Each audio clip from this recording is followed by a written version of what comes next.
Good morning, good afternoon, good evening, no matter what time of day it is where you're at watching us.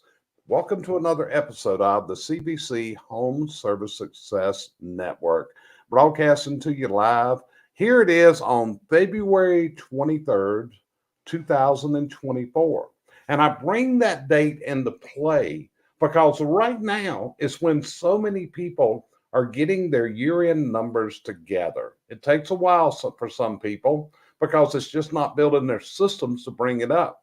And here's what we're seeing, folks. We're seeing people that their net profit is not where it should be. Net profit, that's the return on the investment. And let me clarify that further. Net profit is not your salary. Net profit is the profit on the business. Your salary is what you would have to pay someone to do what you do in the business. And if you're going to have a great business with a great return, then you got to have profit. Without profit, I'm going to tell you what happens. You got to have profit for the following reasons. Number one, to sustain the business, Or another one is to reinvest into the business. Like right now, there's a great new software program out there that uses artificial intelligence by the name of Rilla Voice. It's not cheap. It's not inexpensive. We have interviewed Sebastian that does this and has all kinds of potential.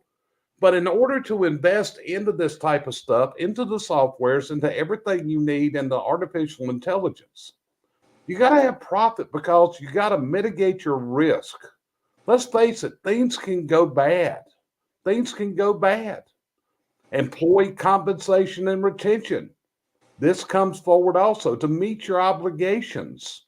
Just think for a minute. What happens if the transmission in one of your trucks goes out this week? What happens if someone gets hurt? What happens if you have a downturn in your business? You got to have profit to support and sustain the business. So today we're welcoming back our good friend Chuck Roydhouse because I'll tell you what, Chuck knows how to squeeze profit out and he's got processes for doing it. So when we talk about net profit, I look at Chuck as one of the guys that can really zero in and give us help. So Chuck, appreciate you being with us today. So Cheryl, I'm going to start with you. When we talk about net profit, do you see where it's so important to sustain the business? Let's face it, you own a manufacturing company. In that manufacturing company, you got some very expensive equipment. You got brakes and you got shears. These each run $40,000 to $50,000 a piece. And without net profit, how are you going to replace these? How are you going to buy the materials? How are you going to buy the tooling? So I'm going to give it to you. Give me your feeling on the requirement to have a successful business is that net profit has to be there. Well, without your net profit, you're just drawing out of your pocket. It's not coming, you have nowhere to get the money if you don't have a net profit. So these bills have to be paid. If you don't have the profit to do it, you're just gradually going backwards and backwards and backwards. And eventually you'll end up in bankruptcy court because the money's gone and you have nothing to replace it with. Correct. When you look at your business on a month-to-month basis, which you should be doing, and when your expenses are exceeding your income, folks, you got a problem. There's a big problem there. And this is why you can't just wait till the end of the year to look at this. And when I get to Chuck in a minute, we're going to go over some of the processes and methods that you're going to have to implement if you want net profit. And if you're in business, if you don't want net profit, are you running a nonprofit organization there? I don't think any of you are. I think you started in business and the business was going to provide you the means to do the things that you want to in life. But so before I bring Chuck up here, I want to say something. This is one of the biggest issues, and both Chuck and myself, we've talked about this many times. And if you're listening to us, you've heard this. You've heard people talk about, I run a $5 million business. I run a $10 million business. What these people need to start talking about is, What's the percentage that goes into the net to grow this business, to sustain you in the hard times, the bad times? Remember just a couple years ago when COVID hit and we thought the whole world was going to dump down on us. But some people had the reserves that it wasn't a problem. Other people, we were scared to death. We were scared to death. So I want you to imagine things can turn around very, very rapidly in the world of business. So Jeff, you turn up to the mic. What are your thoughts on this thing of the need for net profit? Do you agree with what I'm saying? Oh, 100%. And the biggest problem is that a lot of people don't understand the terms and they get confused and they focus on the top line. And the top line is all of your revenue brought in or your gross sales. And that's an important number, but it has nothing to do with what you keep. The bottom line is what's left at the end of the year after all your expenses have been paid, and that's going to be the materials, your taxes, your interest, your labor, your depreciation, things like that. And both are used as ways to measure and determine the financial strength of the business. But at the end of the day, the only thing that really matters is what you keep. And those terms are not interchangeable. And a lot of people have talked about them where they think that they're interchangeable, and it's not. And the only way to have the profit is kind of what you're hitting on is if you have strict controls in place, SOPs, things like that, to monitor and update weekly your cost of goods sold, your labor rates, your labor time, and your materials, your shipping, things like that. I mean, there's a lot of times that you'll listen to a podcast or you'll hear a speaker talk and they'll say, just turn the news off and don't pay attention. And I understand what they're trying to say. Sometimes we hear things and we get so paranoid that it kind of drags us down. But turning it off isn't good. I mean, there's a shipping problem right now because of the attacks going on in the Middle East with the war going on. The cost of shipping has increased significantly because they're not using the shortest route. Well, that all gets passed on to us. So if your materials are going up because of the shipping costs and you're not paying it, coming out of your profit. Yep, that you're exactly right. Because you talk about shipping costs. I can remember when a container from China would run you between $4,000 and $5,000 in freight costs. And there's a lot of stuff comes from the Middle East, folks. A lot of stuff. Even in your American-made products, most of them are simply assembled in America, and they're using components coming from other countries that have to be shipped here. And today we have a cost of a container running $25,000 to $30,000. That's right, $25,000 to $30,000, and that's embedded into that cost. It's just like when we look at freight costs. Cheryl, what's been happening with freight? You ship a lot of products. What are you seeing on the freight front that really becomes an issue in the costing of your goods?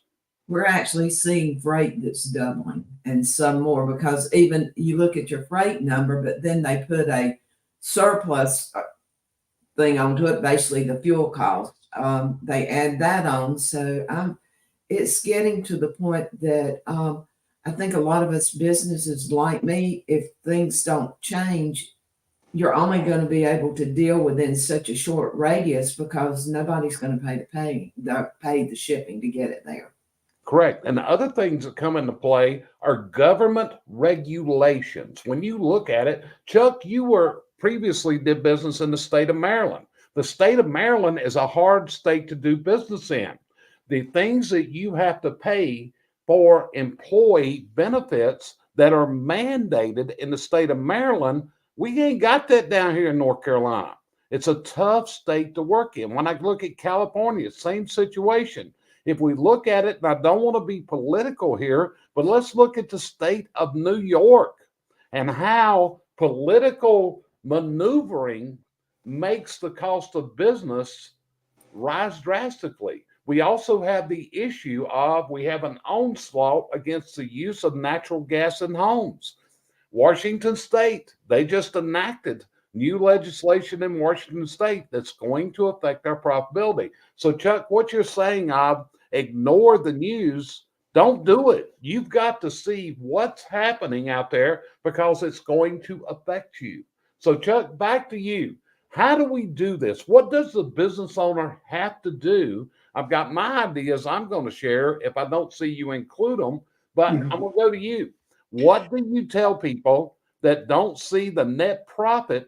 What's their cure? Because they got to fix this, brother. Well, the first thing that you have to do when you go into business is figure out your break even rate.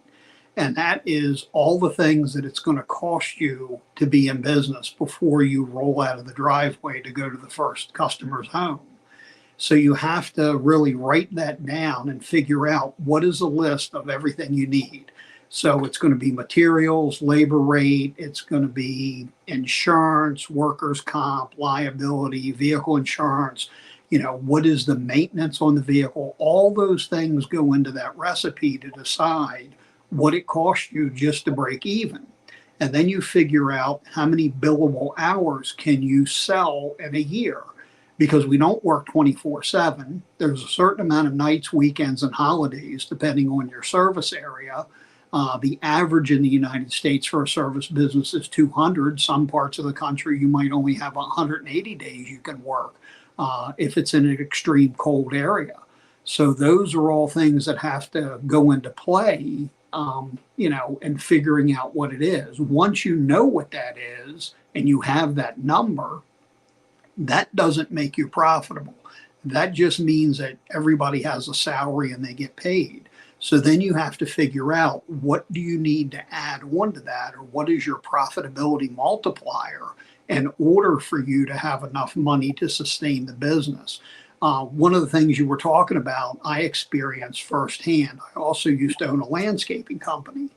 And I want to say it was 87, 89, we had a recession. And I had a lot of large governmental contracts, and they were profitable for me. Well, when the economy took a hit, anybody with a pickup truck and a lawnmower was now in the lawn care business. So I used to cut a state park, and I think I was charging them like $25,000 a year. Somebody came in and bid it for $15,000. Well, the government's required to take the lowest bid. So it didn't do me any good. The guy went out of business a year and a half later. It didn't matter. I lost that revenue stream. And there was no way that he was going to sustain himself, that 3 or 4 years into the future, when it becomes time to get major repairs done or replace tractors or whatever equipment you're using, he didn't have the profitability to do it. So you go out of business. And that's what Cheryl was talking about being in bankruptcy court.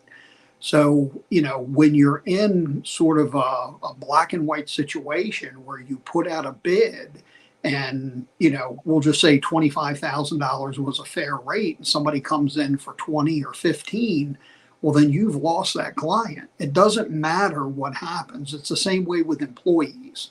You train employees, and if they leave, there's a huge cost of investment in that. So it doesn't do you any good, and they're not going to come back.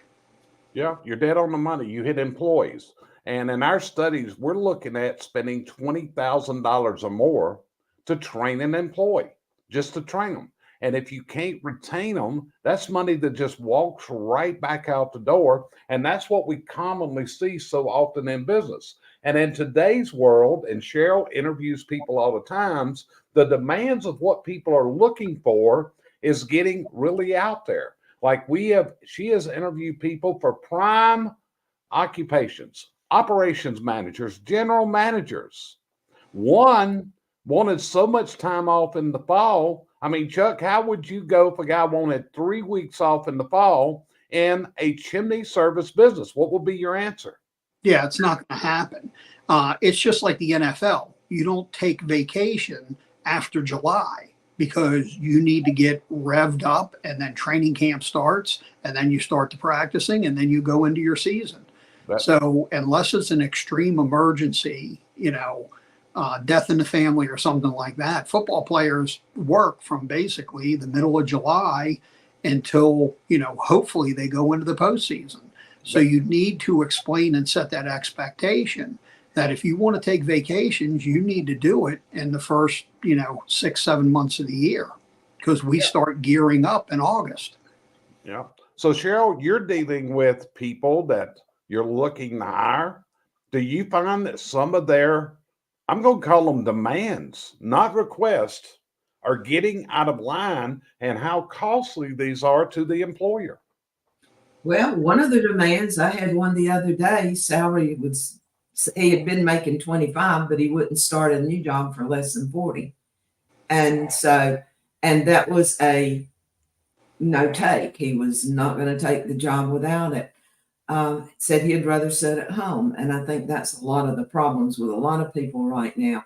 We're having, like you said, a lot of people demanding, not asking, but demanding the weeks off that they can't get off. They're looking for unrealistic things because, I mean, it's hard enough for a company to make all their money in a shorter seasons if you're set that way.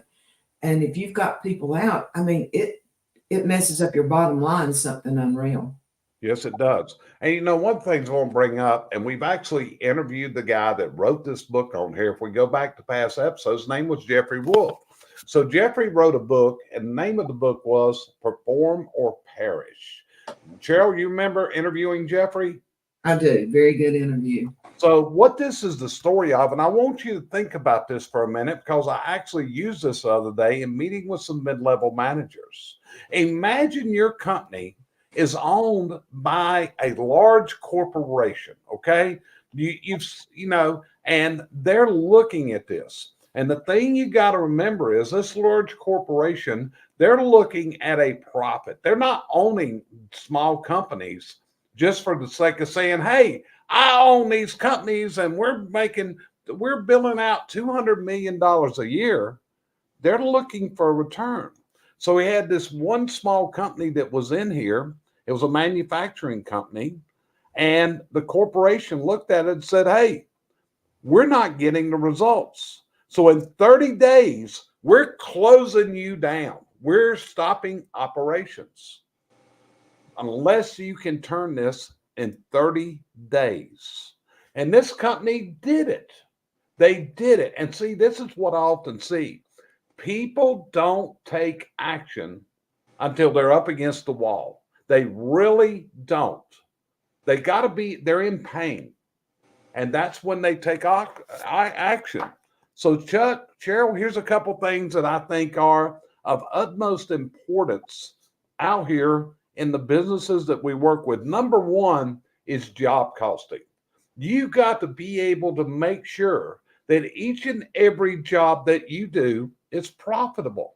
Because many times I see this sometimes when I see a combination service business and retail business, where one division is actually supporting the other division. In other words, the service company's profits are supporting the retail. And I've seen it the other way around, where the retail operation was supporting the service operation. That's not good business. It's really not. It's not going to get you there. Number one, we've said this so many times. When you got mistakes, that turns into waste. So when you look at this, if you're having mistakes, there's three answers. Number one, you don't have an SOP. You don't have a standardized documented system. Number two, your SOP is wrong. It has mistakes. Or number three, somebody simply didn't follow the SOP. But you got to delve down deeper, as we've talked about so many times. You got to figure out, is it the individual? Is it their ability to comprehend what needs to be done? Or is it in the lack of training that they provide? Because when a mistake happens, often they haven't been trained in it. Today, one of the biggest wastes that we see are improper measurements. Many people, believe it or not, can't read a stinking tape measure. It is unreal. And the last is waste. If you're not tracking and measuring your waste and coming up with the ways to eliminate the waste, then folks, you're going backwards. You're going backwards. I mean, I'm coming at you kind of hard this week because I want to get this through to you how important it is for your company, your corporation to have net profit. So, Chuck, I'm going to go back to you. I'm coming off my tirade now. It's your turn, brother. Anything I spit out you disagree with? No, no, not at all. It's all about job descriptions. It's all about, task SOPs. It's about job costing. It's about identifying what you need to have a mindset where when you set the prices, you're theoretically selling it to your service truck, and then he has to resell it. So if you understand that, going back to where we were talking about why you pay attention to the news, last week was the read on inflation. And I'm going to talk in broad terms. So if anybody's watching carefully, I don't want you to think I'm, overinflating. But the inflation is basically staying at about 4%. The Fed wants it to be at 2%. So there's not going to be any rate cuts anytime soon. So that's going to keep driving costs up. That's why you need to pay attention to that. Overall inflation over the last year is averaging close to 20%. So if you haven't adjusted your numbers from last year into this year, you could be 15, 18, 20% under. And that's coming out of the bottom line. So you're fooling yourself. And if you're afraid to pass it off to the consumer, you're crazy, because if you don't pass it off to the consumer, it's eating at the profit. Once you go through the profit, then you'll start eating into the salaries, or you'll delay maintenance, or you won't replace something.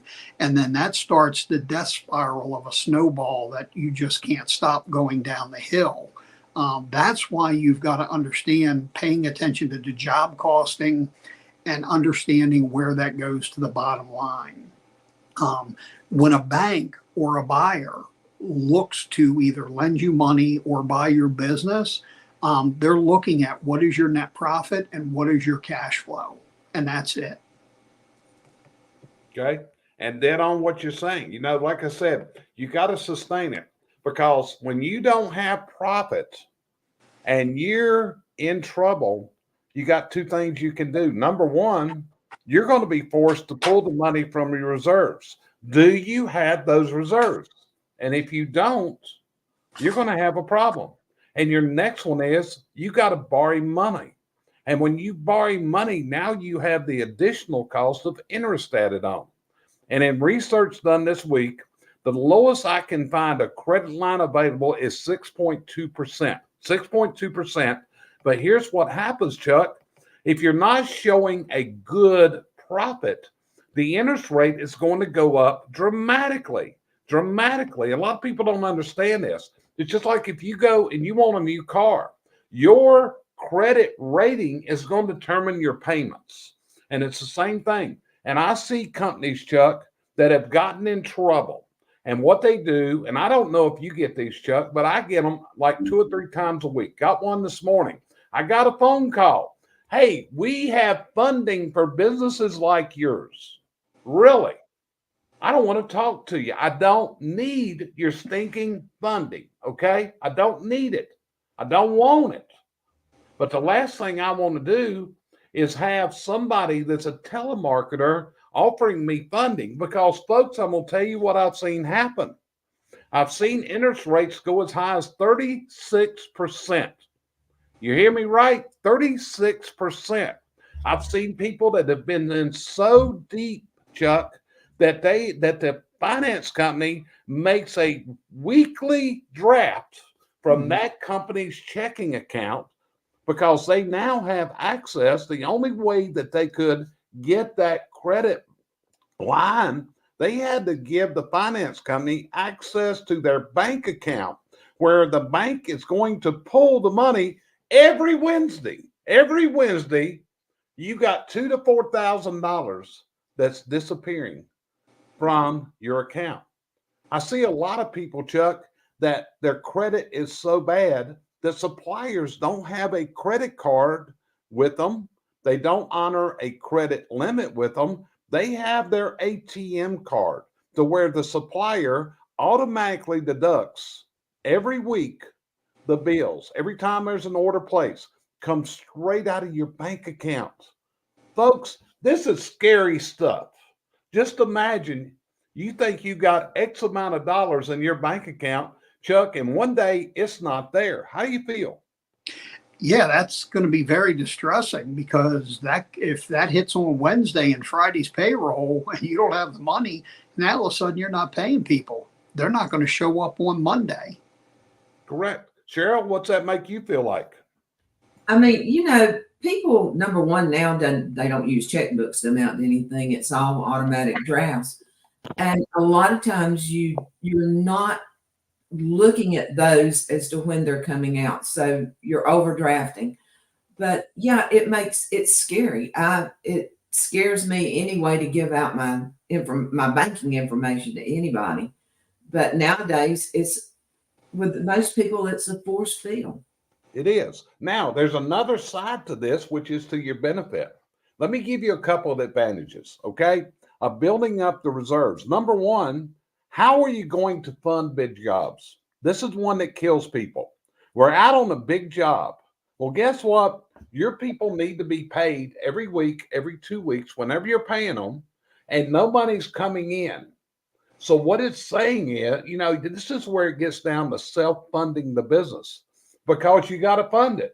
It's just like Cheryl sitting there with a factory, and Cheryl's got metal sitting there. She has hardy boards sitting there that she's had to pay for that is sitting there to be turned into product, And that requires funding in order to buy the materials to be able to make the products that go out the door. So what you've got to do is developing this reserve account up so you can fund large jobs. This is one that gets a lot of people in trouble. They get this gigantic job. Or other things that happen is, hey, I got this great job. It's going to take a week, and we misquote it. And the reason we misquote it because our salesperson got so excited. We made the sale. Yeah, you made a sale that's going to cost us money to produce this. If you're listening to us, ever happened to you that you did a job and it ended up costing you more than what you charged? And that's basic. I hate to say this, that's idiot economics.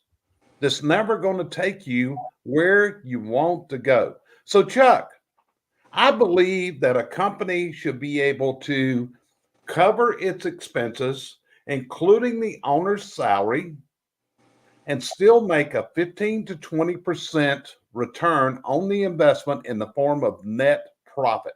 What's your position, Chuck? Oh, that's very easy to do. I mean, I had told you before in other interviews we were on your podcast that I ran my company on 30%, so I would net 20 after taxes. That was something I could work with and do in my market area.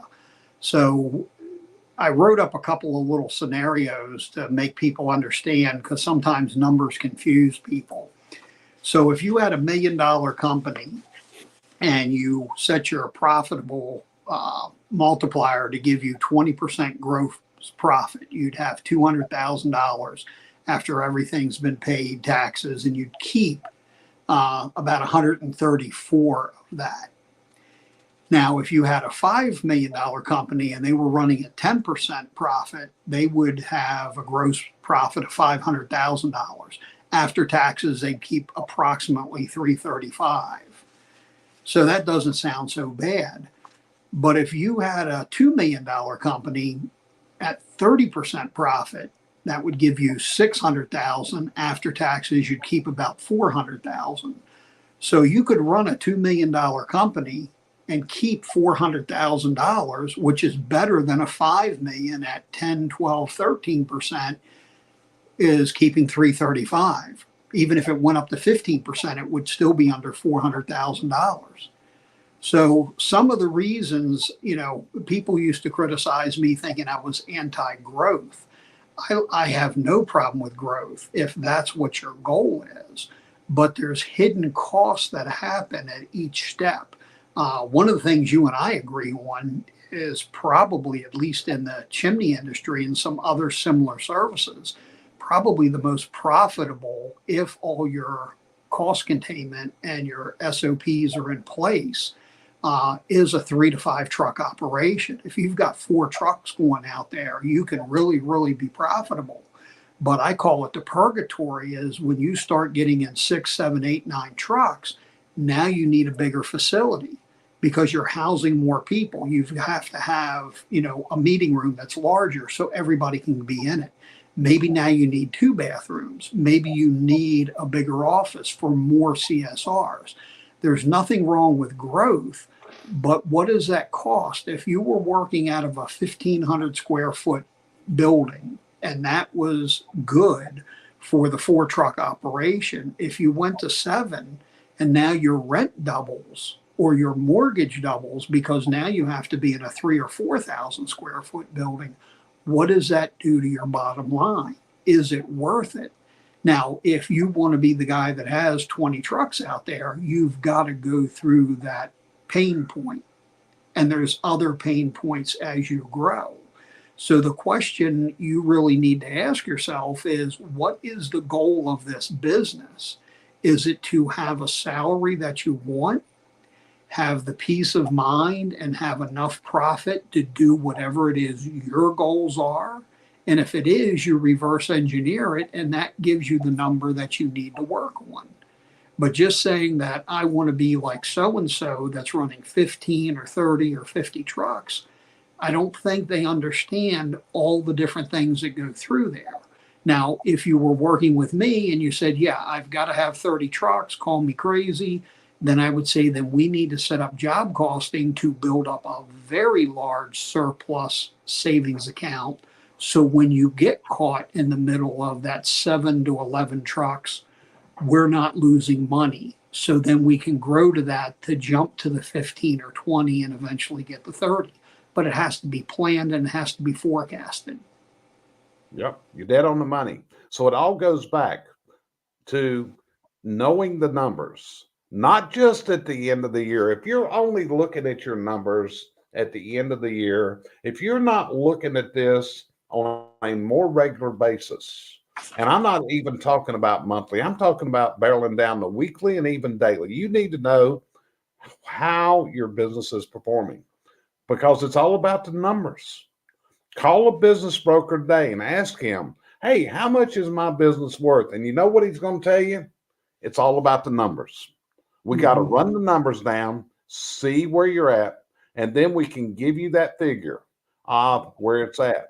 Value's not based on a customer list, folks. I'm telling you, that's not the value. It's based on the assets and it's based on the numbers. So Cheryl, you got anything else you want to add in today on this broadcast? The only thing I'll add is I can empathize more with this from my wall covering years. When I had 1 truck, me, a helper, I actually had a better profit than I did when I went to 3 trucks, working 3 states with 9 people.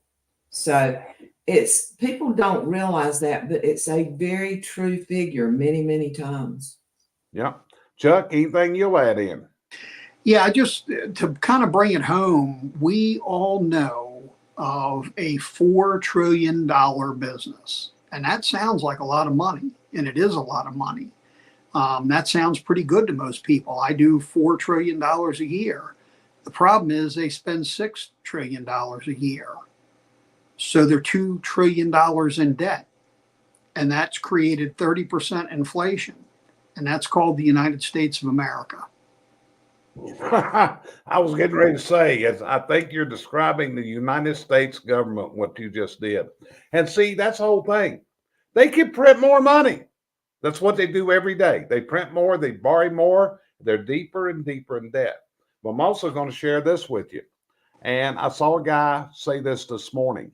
If we go back 30 years ago, the big knocker in the retail arena was Sears Roebuck. Sears had this magnificent building up in Chicago. All of us got the Sears catalog. Every one of us on this broadcast, I guarantee you, at Christmas time, we looked in the Sears catalog to see what we were getting. People ordered all kinds of stuff, okay? And they were really out there. And then there was this guy that came along from Bentonville, Arkansas. Nobody knew who this dude was, but his name was Sam Walton. And Sam came up with a totally different way to do business.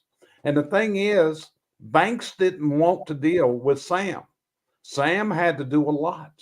Shopping malls didn't look to Sam Walton like they did Sears Roebuck, because when you opened up a new mall, Sears Roebuck was there. So now we look today, and where is Sears? If it's like the one here in town, it's boarded up and that space is empty today. So you got to change.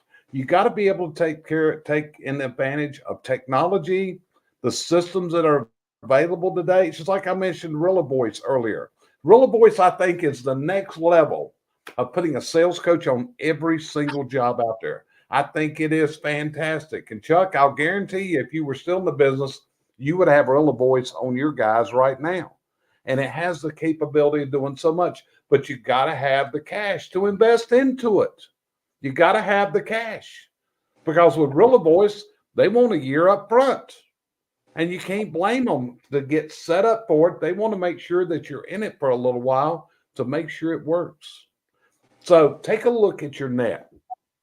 If you're not sitting at a 15 to 20% net for 2023, I don't know how to say it except you got problems. You got deep problems. And if you don't fix this, if you don't turn this around, there's a day of reckoning coming. So it goes back again, just like the book that my buddy Jeffrey Wolf published, Perform or Perish. You got to decide, are you going to perform or are you going to perish? Because if you don't turn this around, folks, I don't know how else I can get this across, you will perish. If you need help doing this, sometimes it takes somebody to look at this from the outside, to come in, take a deep, hard look, because somebody's got to call you on your crap sometimes. Well, guess what? We do that, and I'm going to even tell you, my buddy here, Chuck, can do it for you. So what you got to do is you got to cut through the crap. You got to come up with a system that works to make your business profitable. Cheryl, anything else before I close this episode out? I've been on a tirade today. Definitely been on a tirade.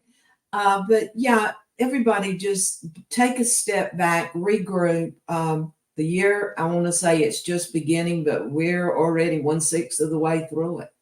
So grasp it and go. That's it. Chuck, anything else you got to say? You want to add on my tirade? Anything else? Nope, just as I always say, top line is vanity, bottom line is sanity, and cash is king. There you go. Well, listen, we appreciate you joining us for this week's episode of Jerry's Tirade on Net Profit here on the CVC Home Service Success Network. And I'm going to encourage you, take a really hard look. Let's turn that business into what you envisioned it doing. Let's cut out the weaknesses. Let's cut out the crap. And let's get down to business in 2024.